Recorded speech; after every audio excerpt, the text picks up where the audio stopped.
आज का विषय है योग, ध्यान और मेडिटेशन में सफलता अवस्था। आप सभी अच्छी तरह से जानते हैं, समझते हैं और अपने जीवन में अनुभवी भी हैं कि योग के मार्ग पर चलने वाले योगी, ध्यान के मार्ग पर चलने वाले ध्यानी और मेडिटेशन के मार्ग पर चलने वाले लोग सभी सफलता अवस्था की कामना करते हैं। यानी वो लाइफ में हर समय हर कार्य में सफल रहें, लाइफ के हर पार्ट में सफल रहें। जिससे इस विषय में कई बार चर्चा हो चुकी है। लाइफ के विभिन्न पार्ट हैं, personal life, student life, family life, उसके बाद आएगा professional life, marriage life, social life, spiritual life, natural life और सबसे बेहतर सुपर लाइफ। लाइफ के विभिन्न पार्ट में वह सफलता चाहता है, जीवन के हर कार्य में सफलता चाहता है, जीवन में ही सफलता चाहता है व्यक्ति। तो यह ध्यान, योग और मेडिटेशन की ये सर्वोत्तम अवस्था है, सफलता अवस्था। वास्तव में ये सफलता कोई मुश्किल विषय नहीं है, सहज है। लेकिन सबकी अपनी अपनी सफलता की सोच अपनी अपनी अलग अलग है।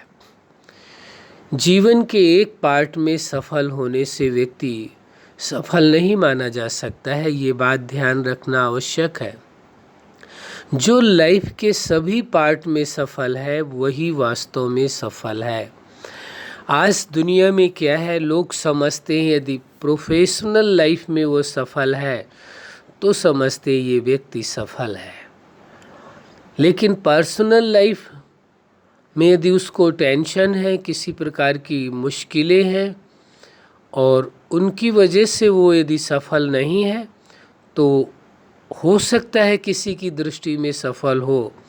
लेकिन हमारी दृष्टि में लाइफ के हर पार्ट में जो व्यक्ति सफल है वही वास्तव में सफल माना जाएगा।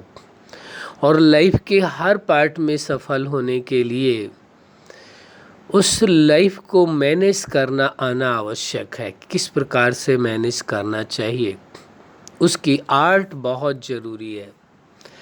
जैसे इस विषय में कई बार चर्चाएं हो चुकी हैं और इसमें वीडियो भी पहले बना चुके हैं। Art of personal life management, art of student life management, art of family life management, art of professional life management, art of marriage life management, art of social life management और art of spiritual life management और art of natural life management और art of super life management. इन सभी विषयों में पूर्व में video बन चुके हैं और आप देखना चाहे तो देख भी सकते हैं। तो प्रश्न ये उठता है कि सफलता किसे माना जाए। सफलता वह नहीं है कि किसी व्यक्ति के पास लाइफ के एक पार्ट में वो बहुत ही सफल दिखाई दे रहा है तो वो सफल है, नहीं। लाइफ के हर पार्ट में सफल होना आवश्यक है। और सफलता की निशानी क्या होगी? सफलता की निशानी होगी संपन्नता। वो संपन्न होगा, उसे फिर चाहत कुछ नहीं रह जाएगी। एक व्यक्ति सफल है और फिर भी उसके मन में बहुत सारी चाह है तो आप कैसे कहेंगे वो सफल है? अगली बात ये आती है, वास्तव में जो लाइफ के हर पार्ट में सफल है, उसे सफलता प्राप्त है, तो उसकी लाइफ में संतुष्टता भी होगी। वह अपनी लाइफ से संतुष्ट होगा, अपने आप से संतुष्ट होगा और उससे उसके अपने संबंधी भी संतुष्ट होंगे, जिनके साथ उसके रिश्ते हैं वो लोग भी संतुष्ट होंगे। हाँ, ऐसा हो सकता है कि सभी ना हो, लेकिन ज़्यादातर लोग संतुष्ट होंगे। लेकिन वह व्यक्ति स्वयं में तो अवश्य संतुष्ट होगा, क्योंकि यदि सफल है तो संतुष्ट अवश्य होना चाहिए। कोई व्यक्ति सफल है तो वो संपन्न है तो वो संतुष्ट है। बिना सफलता के संतुष्टता, वो समझौते वाली संतुष्टता नहीं है, वो तो मजबूरी है, वो तो कंप्रोमाइज़ है। कहीं संतुष्टता में कंप्रोमाइज़ नहीं होती है। सफलता से संतुष्टता जो आती है वो रियल संतुष्टता है। इसलिए सत्यता को समझ लेना बहुत आवश्यक है, क्योंकि सफलता के सबके अपने पैरामीटर्स अलग अलग हैं। कोई अपने जीवन को सफल किन कारणों से मानता है, कोई किन कारणों से मानता है। जहाँ तक हमारी अपनी व्यक्तिगत सोच है और हम समझते हैं यदि इस विषय को समझने का प्रयास करेंगे तो आपकी भी वही सोच होनी चाहिए और होगी। हम समझते हैं कि लाइफ के हर पार्ट में जो सफल है, यानी पूरी लाइफ में जो सफल है वही सफल है। केवल एक विषय में सफल होने से सफल नहीं है। कि लाइफ के एक पार्ट में आप बहुत सफल हैं तो सफल नहीं माने जाएंगे। और पर्सनल लाइफ आपकी एकदम बेहतर होनी चाहिए, क्योंकि पर्सनल लाइफ के आधार से ही लाइफ के हर पार्ट को सफल बनाया जा सकता है। इसलिए ये बात समझने की आवश्यक है, सफलता वर्चुअल नहीं चाहिए, दिखावे वाली सफलता नहीं, रियल सफलता चाहिए। कैसी सफलता चाहिए? रियल सफलता। रियल सफलता का मतलब लाइफ के हर पार्ट में आपको सफल होना होगा। जब लाइफ के हर पार्ट में आपको सफलता मिल चुकी हो तो कहा जाएगा आप लाइफ में सफल हैं। किसी एक पार्ट में आप सफल हैं, दूसरे में आप सफल यदि कम है या नहीं है तो सफल आप मान सकते हैं, वो आपकी मर्जी है, लेकिन वास्तव में सफल नहीं कहा जा सकता, ये आप भी जानते हैं, कहने की आवश्यकता नहीं है। इसलिए सत्य को स्वीकार कर लेना होगा कि लाइफ के हर पार्ट में सफल होना होगा। और वो तभी संभव है जब लाइफ के हर पार्ट को आपको मैनेज करना आएगा, लाइफ के हर पार्ट को जीना आएगा। और उसके लिए केवल ज्ञान ही पर्याप्त नहीं होता है, केवल समझ ही पर्याप्त नहीं होती है।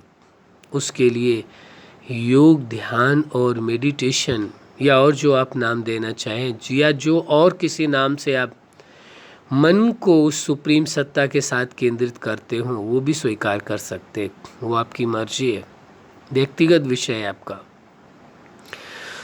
तो वास्तव में लाइफ के हर पार्ट में सफल वही हो सकता है जिसकी लाइफ में योग हो, ध्यान हो, मेडिटेशन हो। समझ तो जरूरी है, लेकिन समझ के साथ उसमें सामर्थ्यता तब भी आती है जब आपके पास योग, ध्यान, मेडिटेशन हो। यदि आपके पास योग की शक्ति है, ध्यान की शक्ति है, मेडिटेशन की शक्ति है, तो अवश्य आप सफल हो सकते हैं। जो समझ है उस समझ का आप पूरी तरह से उपयोग कर सकते हैं, क्योंकि उसमें वो जो शक्ति है, वो सामर्थ्यता है, वो योग के द्वारा, ध्यान के द्वारा, मेडिटेशन के द्वारा आती है।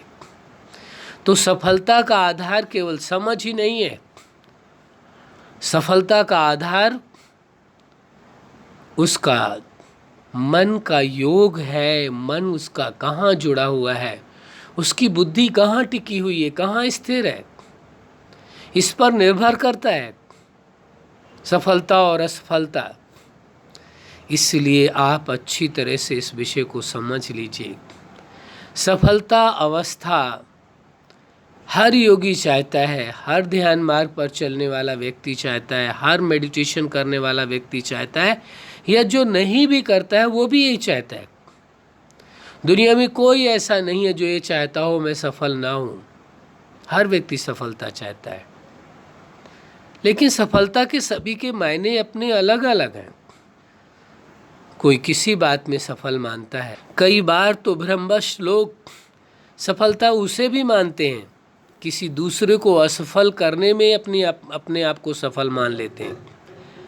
कि हमने इस व्यक्ति को फेल कर दिया, लाइफ के इस पार्ट में इसे आगे बढ़ने नहीं दिया, इसे फेल कर दिया इसलिए हम सफल हो गए। नहीं भाई नहीं, किसी को असफल करने से आप कभी सफल नहीं हो सकते हैं। कर्म का सिद्धांत वहाँ लागू हो जाता है। यदि कोई किसी को असफल करने का प्रयास करता है तो उस कर्म के सिद्धांत को कोई तोड़ नहीं सकता है। जिस सुप्रीम पावर ने इस ब्रह्मांड की संरचना की, सृष्टि की संरचना की, प्रकृति व जीवन प्रदान किया, उसने इस कर्म का सिद्धांत भी उसी वक्त लागू कर दिया था। कर्म एक बीज है, जिस बीज को आप बोएंगे उसका फल अवश्य निकलेगा, वृक्ष बनेगा, अंकुरित होगा, वृक्ष होगा और उसका फल जरूर मिलेगा।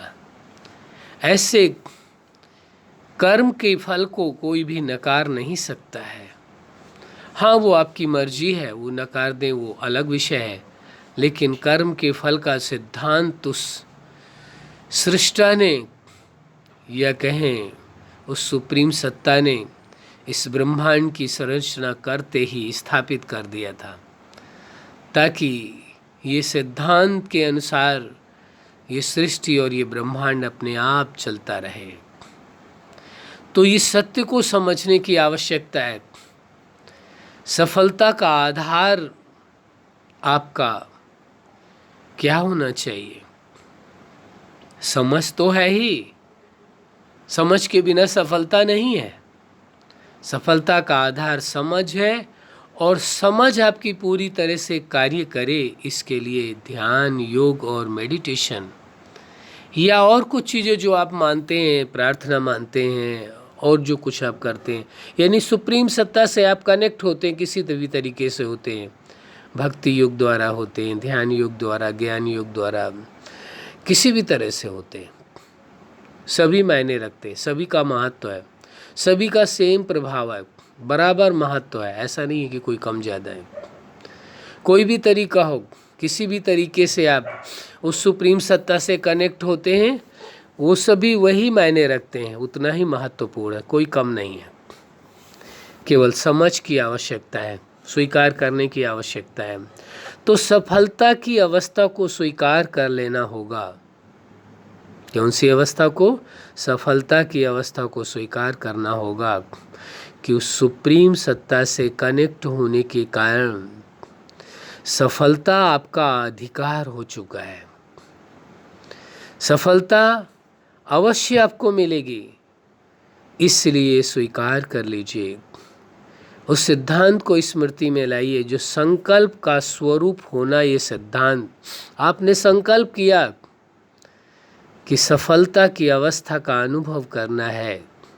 सफलता आपके कदम चूमती है। जैसे ही आप समझ के आधार से और योग, ध्यान और मेडिटेशन के आधार से आगे कदम बढ़ाते हैं, आपको हर कार्य में और जीवन के हर पार्ट में आपको सफलता मिलती है। तो सफलता एक अवस्था है ध्यान की, और उस सुप्रीम सत्ता ने आपको मीडिएटर बनाया है। आप लाइफ के हर पार्ट में सफल हों। पहले स्वयं को लाइफ के हर पार्ट में सफल बनाना है, और जो दुनिया में कोई भी इंसान लाइफ के हर पार्ट में सफल होना चाहता है, उसे आप मदद दे सकें, सफल बना सकें, ये आवश्यक है। तो सफलता की अवस्था बहुत ही महत्वपूर्ण अवस्था है, बस स्वीकार करने की आवश्यकता है, और वही एक प्रयोग है। केवल अवस्थाएं बदलती रहती हैं, पावर्स तो एक ही सत्ता से मिलनी है, अलग अलग सत्ताएं नहीं है। इसीलिए उससे पावर लेने की केवल अवस्थाएं बदलती रहती हैं। तो जैसा आप संकल्प करते हैं जिस ध्यान की, योग की, मेडिटेशन की अवस्था का, उस अवस्था का अनुभव करने लगते। एक छोटा सा उदाहरण देना चाहते हैं, आप समझ जाएंगे। जैसे आप कहते हैं बिजली या करंट एक ही होती है, लेकिन जितने भी इंस्ट्रूमेंट आप डिफरेंट इंस्ट्रूमेंट लगाते हैं, उसका अलग आप उसका अनुभव पाते हैं, अलग उसका एहसास आपको होता है। आप पंखे को करंट से कनेक्ट करते हैं तो हवा चलने लगती है, मोटर को कनेक्ट करते हैं पानी की मोटर को तो पानी आता है। आप हीटर को कनेक्ट करते हैं तो आग का अनुभव होता है आपको। कितनी तरह की मशीनें करंट से चलाई जाती हैं, लेकिन होती सबके पीछे करंट ही है, बिजली ही होती है। देखिए आप, एक ऊर्जा, एक एनर्जी, एक करंट है, उससे कार्य कितने लेते हैं आप। करंट थोड़ा ना चेंज होती है, कनेक्ट केवल करना होता है, वो तो एक ही आती है, लेकिन कार्य विभिन्न होते हैं। ऐसे ही मेडिटेशन है, ध्यान है, योग है, वो सुप्रीम सत्ता एक है, उससे जो पावर्स है, उससे जो शक्तियां हैं, उससे जो एनर्जी प्राप्त होती है उस सुप्रीम एनर्जी से, वो एक ही होती है। लेकिन जैसे योग की अवस्थाएं आपके विचारों में, आपके संकल्प में बदलती है, जैसे आज आप अनुभव कर रहे हैं सफलता की अवस्था का, तो आपको सफलता मिलेगी। इसके पूर्व के वीडियो में आपने सुना था निर्भय अवस्था, तो निर्भयता का अनुभव होगा। करंट तो एक ही मिल रही है, लेकिन क्या है, जैसे वहाँ इलेक्ट्रिक में आप इंस्ट्रूमेंट चेंज करते हैं, इंस्ट्रूमेंट चेंज करते करंट एक ही आती है और अलग उसका प्रयोग होता है, अलग उसका फ़ायदा आपको मिलता है। इसी प्रकार से उस सुप्रीम सत्ता से वो पावर्स तो एक ही आती है, लेकिन जैसा आपके मन में विचार होता है, जैसे आपके संकल्प होते हैं, जैसा आप सोच रखते हैं। आज यदि आप ये सोच रखते हैं कि सफलता की अवस्था का अनुभव करना है, तो आपको सफलता की अवस्था का अनुभव होता है। निर्भय अवस्था का करते तो निर्भय अवस्था का होता है। जिस भी अवस्था का आप करते हैं उस अवस्था का होता है, लेकिन करंट तो एक ही आती है। तो मेडिटेशन तो, ध्यान और योग तो एक ही है, अवस्थाएं बदलती रहती हैं खाली, कि उस सुप्रीम सत्ता से मन को जोड़ना और उससे वो समस्त प्राप्तियां करना, उससे वो शक्ति प्राप्त करना, वो एनर्जी प्राप्त करना, और उससे ही फिर आप अनेकों अवस्थाओं का अनुभव करते हैं। अवस्थाएं अलग होती हैं, बदलती हैं, लेकिन मेडिटेशन की, ध्यान की और योग की, वो तो एक ही से ही आपको करना है, वो नहीं बदलती है। वो शक्ति तो एक से ही प्राप्त होती है। अवस्थाएं जितनी आपको ज़रूरत है वो आप बदलते रहें, वो आपकी मर्जी है। तो इसी प्रकार सफलता की अवस्था के लिए ये मान करके चलें, उस सुप्रीम सत्ता ने आपको मीडिएटर बनाया है, आपको सफलता का अधिकार दिया है, आपको एक तरह से कहा जाए सफलता का सितारा बनाया है आपको। आप स्वयं भी लाइफ के हर पार्ट में अपने आप को सफल कर सकते हैं, आपके हाथों में है। सफलता आपके हाथ में है, जितना चाहे उतना स्वयं को सफल कर सकते हैं, तो पूर्ण सफल करें, यानी लाइफ के हर पार्ट में स्वयं को सफल करें, स्वयं को सफलता दिलाएं।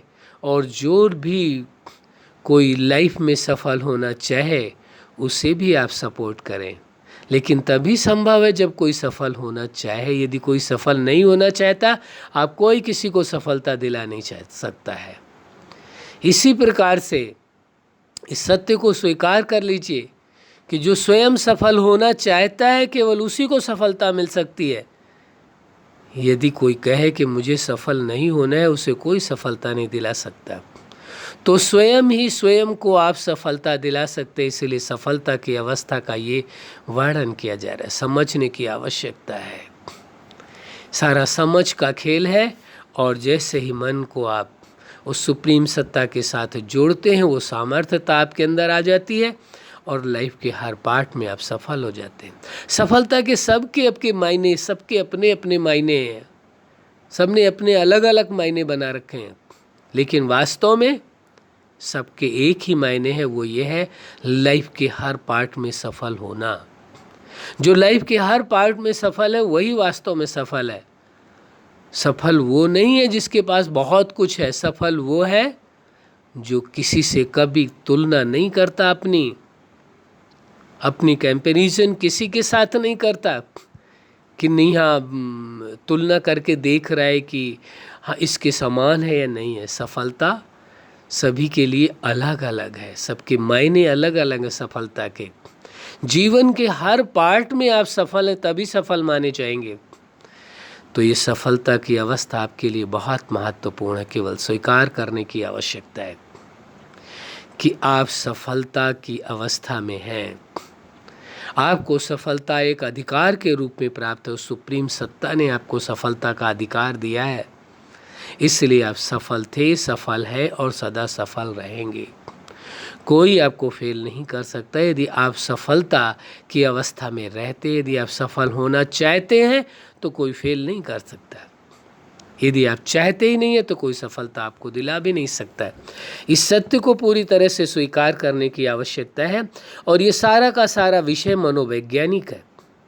यदि आप स्वीकार करते हैं कि सफलता की अवस्था हमारे पास है, सफलता का सितारा आपका चमक रहा है, बुलंदियों पर है, आपका सफलता का सितारा बुलंदियों पर है, कितनी भी हार क्यों ना आपने देखी हो, सफलता आपको अवश्य मिलेगी।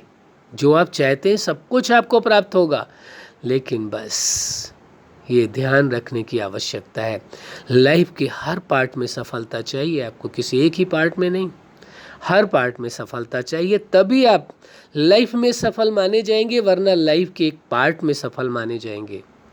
इस सच्चाई को स्वीकार कर लेना, समझ लेना परम आवश्यक है। अच्छा, आप अपने जीवन में सफलता के शिखर तक पहुँचें। आज का जो विषय है योग, ध्यान और मेडिटेशन में सफलता अवस्था का अनुभव, तो आप स्वयं भी सफलता के शिखर तक पहुँचें और औरों को भी सफल बनाएं। यही हमारी हार्दिक शुभकामना है। सदा खुश रहें, मुस्कुराते रहें। धन्यवाद।